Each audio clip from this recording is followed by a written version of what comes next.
రథసప్తమి శుభాకాంక్షలు. రథసప్తమి అనగా కశ్యప మహర్షికి మరియు అదితి దంపతులకి పుట్టిన సూర్య భగవానుడి యొక్క పుట్టినరోజు. రథసప్తమిని మనము సూర్య జయంతి అని కూడా అంటాము. రథసప్తమి సూర్యుడు తన రథానికి ఉన్న 7 గుర్రాలతో ఉత్తరాయణం నుండి దక్షిణాయనం వైపు వెళ్తాడు. ఈ రథాని యొక్క ప్రాముఖ్యత అండ్ కొన్ని ఇంట్రెస్టింగ్ ఫ్యాక్ట్స్ ఇవాళ నేను మీ అందరితో షేర్ చేసుకుందాం అనుకుంటున్నాను.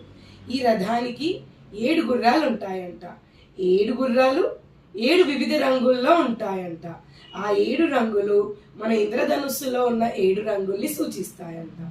సూర్యుడు తన రథంపై అతనికి ఎంతో ఇష్టమైన ఆదివారం రోజు ప్రయాణించడం మొదలుపెట్టేసి 7 రోజులు అనగా ఆదివారం నుండి మళ్ళీ శనివారం వరకు 7 రోజులను కూడా సూచిస్తాయంట.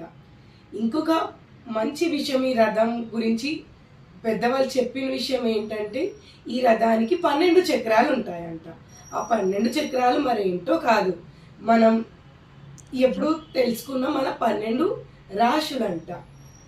రథసప్తమి రోజు ఆ సూర్య భగవాను మనం ఆరాధిస్తే ఆయన మనని చాలా ఆరోగ్యంగా ఉంచుతారని నమ్మకం.